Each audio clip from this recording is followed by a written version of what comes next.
কিছু বুঝে ওঠার আগেই গাজায় পরপর ৩টি বোমা হামলা চালায় দখলদার বাহিনী। মুহূর্তেই ধ্বংসস্তূপে পরিণত হয় বাস্তুচ্যুত গাজাবাসীর আশ্রয়স্থল। কেঁপে ওঠে গোটা এলাকা। শুধু পশ্চিম তীরের এই স্কুলই নয়, আন্তর্জাতিক মহলের চাপ উপেক্ষা করেই গাজা উপত্যকার বেশ কয়েকটি স্থানে নৃশংস হামলা চালাচ্ছে ইসরায়েলি বাহিনী। হামলায় হতাহত হয়েছেন বহু গাজাবাসী ও আন্তর্জাতিক সাহায্যকারী সংস্থার স্বেচ্ছাসেবীরা। তবে শরণার্থী শিবিরে একের পর এক বোমা হামলা চালানো নেতানিয়াহু প্রশাসনের বেশ পুরনো কৌশল বলে দাবি করছে সংবাদ মাধ্যম আল জাজিরা।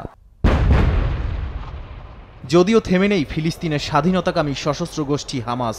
গাজা ভূখণ্ডে দখলকৃত ইসরায়েলি সেনাদের বিভিন্ন ঘাঁটিতে হামলার দাবি করেছে হামাসের সামরিক শাখা কাশেম ব্রিগেডস। খান ইউনিসের পূর্বাঞ্চলে ইসরায়েলি বাহিনীর একটি সামরিক যান ধ্বংসের দাবিও করেছে গোষ্ঠীটি।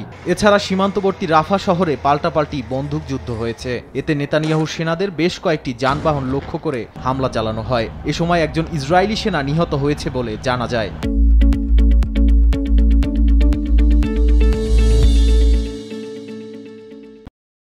এদিকে আঞ্চলিক সংঘাত নিয়ে লেবাননের পররাষ্ট্রমন্ত্রী আব্দুল্লাহ বো হাবিবের সঙ্গে ফোন আলাপে গভীর উদ্বেগ প্রকাশ করেছেন মিশরের পররাষ্ট্রমন্ত্রী।